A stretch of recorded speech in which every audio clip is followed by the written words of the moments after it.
कहते हैं प्यार में सब कुछ जायज़ है, लेकिन सुमित की सोच कुछ अलग ही थी।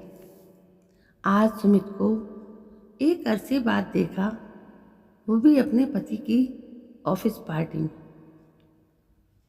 बालों में हल्की सफ़ेदी झलक रही थी, पर व्यक्तित्व उतना ही आकर्षक और शालीन। दिल पुरानी यादों में डूब गया। मुझे याद है एक एक लम्हा जो सुमित की बाहों में बीता था। इतना हसीन हुआ करता था तब सब कुछ। सुमित और मैं साथ ही पढ़ते थे और उसका घर हमारे घर से कुछ ही दूरी पर था। वो बस कुछ ही वक्त पहले यहाँ शिफ्ट हुआ था। कॉलेज का आखिरी साल था और सुमित ने भी मेरे ही कॉलेज में एडमिशन लिया था। आते जाते पहले आंखें मिली और फिर साथ पढ़ते पढ़ते दोस्ती हो गई। सुमित काफ़ी समझदार था और मैं उसकी इसी समझदारी की कायल थी। मैंने उसे अपने दिल की बात कहने में देर नहीं लगाई और उसने भी अपनी भावनाओं का इजहार कर लिया। पढ़ाई पूरी हुई और घर में मेरी शादी की बातें भी होने लगी। एक रोज़ पापा ने ऐलान कर दिया कि लड़के वाले आ रहे हैं देखने। मैं घबरा गई और भागकर सुमित के पास गई। उसे बताया तो उसने कहा कि मैं घर वालों को बता दूं और कल वो भी आकर पापा से बात करेगा। मैंने हिम्मत जुटाकर मम्मी पापा को अपने प्यार का सच बता दिया। पापा ने भी कहा कि ठीक है, सुमित को आने दो, कल तभी बात करेंगे, पर फिलहाल जो लोग देखने आ रहे हैं उस पर ध्यान दो। लड़के वाले तो आकर चले गए, पर मुझे कल का इंतजार था। सुमित आया और पापा ने मुझे भी बुलाया।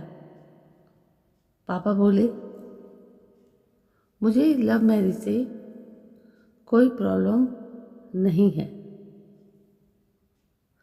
ये सुनकर मैं एक पल को खुश हो गई, पर पापा की आगे की बातें सुन मैंने उम्मीद छोड़ दी। सुमित, अगर तुम हमारे समाज के होते तो मुझे कोई आपत्ति नहीं होती, क्योंकि तुम होनहार हो, समझदार हो। लेकिन मैं अपने समाज के विरुद्ध जाकर रचना की शादी नहीं कर सकता। मुझे भी नाते रिश्तेदारों को जवाब देना है। मैं तुम दोनों को भ्रम में नहीं रखना चाहता, इसलिए साफ साफ कह दिया। मेरे सारे सपने बिखरते नजर आए मुझे। रात के 1 बज रहे थे। अरे रचना, इतनी रात तुम मेरे यहाँ? सब ठीक तो है? सुमित, चलो भाग चलते। हम अपने प्यार को ऐसे हारते देख नहीं सकते। शादी कर लेंगे तो पापा जरूर माफ कर देंगे। रचना, मैं अपने प्यार को ऐसे कलंकित नहीं कर सकता। यूं चोरी छिपे शादी करना ठीक नहीं। तुम्हारे घर वालों की ओर तुम्हारी भी बदनामी होगी। मैं तुम्हें बदनाम कैसे कर सकता हूँ, सिर्फ अपने स्वार्थ के लिए? प्यार का अर्थ पाना ही नहीं होता, बल्कि खोना भी होता है। मुझे उम्मीद है तुम हमारे प्यार की लाज रखोगी और अपनी शादी को दिल से निभाओगी। मेरी खातिर चलो तुम्हें घर छोड़ दूँ। मैं आंसुओं के सैलाब में डूब गई और चुपचाप शादी भी कर ली। पापा ने विदाई के समय कहा था, मुझे माफ़ कर देना बेटा। मैं कायर निकला। मेरे पति अरुण काफ़ी अच्छे और नेक दिल थे, लेकिन सुमित की कमी हमेशा ही खली। अरे रचना, इनसे मिलो। ये सुमित हैं। कुछ ही दिन पहले इनका यहाँ ट्रांसफ़र हुआ है। मेरे पति ने सुमित से मिलवाया और मैं बीते वक्त से वर्तमान में लौट आई। मौका पाते ही मैंने सुमित से उसका नंबर ले लिया। हिम्मत जुटाकर फ़ोन लगाया, हालचाल पूछा, पत्नी परिवार के बारे में पूछा। रचना, मैंने शादी नहीं की, किसी और से शादी करके मैं उसके साथ अन्याय नहीं कर सकता था। मेरा प्यार तो तुम हो और हमेशा रहो।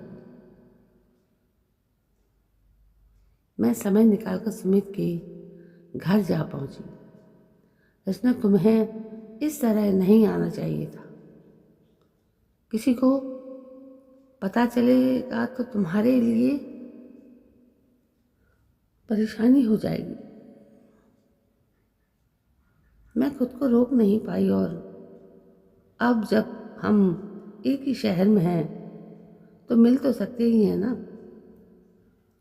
खैर, कुछ देर रुककर मैं घर लौट आई। ऐसा लगा ज़िंदगी मुझे सुमित के करीब रहने का मौका देना चाहती है। पर एक दिन अरुण ने आकर बताया कि कल उनके ऑफिस में सुमित की फेयरवेल पार्टी है। उसने दूसरे शहर में दूसरी कंपनी में ज्वाइन कर लिया है। मैंने सुमित को गुस्से में फ़ोन करके पूछा तो उसने कहा, जो वक्त बीत गया उसको लौटाने की कोशिश मत करो, वरना सब बर्बाद हो जाएगा। तुम्हारा घर परिवार शादी मैं पहले की ही तरह अपने प्यार को कलंकित नहीं कर सकता। मैंने अपने प्यार को हर पल जिया, तुमको हमेशा अपने करीब महसूस किया। मेरे लिए तो यही काफ़ी है। मैंने तुमको खोकर अपने प्यार को मुकम्मल किया है। भले ही हम साथ ना रह पाएं, पर खोना भी प्यार का हिस्सा होता है। तुम खुश रहना और हमारे प्यार को कलंकित मत होने देना कभी भी। मैंने फिर एक बार सुमित को खो दिया था, पर इस बार भी वो मुझे प्यार करना और प्यार की इज्जत बनाए रखना सिखा गया था। प्यार में सब कुछ जायज़ नहीं होता। प्यार की भी हदें और सरहदें होती हैं, और उन हदों में रहकर अपने प्यार को निभाना भी बहुत बड़ी बात है। यह आसान नहीं, लेकिन सुमित ने वाकई मुझे प्यार करना और निभाना सिखाया। Thank you Sumit. तो दोस्तों, ये थी एक बहुत प्यारी सी कहानी जो आपके समक्ष इस वीडियो के माध्यम से पहुंची है। दोस्तों, कहानी यदि अच्छी लगी हो तो लाइक शेयर कमेंट जरूर करें और मेरे चैनल को सब्सक्राइब करना ना भूलें। कल मैं फिर हाजिर होती हूँ, तब तक के लिए जय हिंद, वंदे मातरम।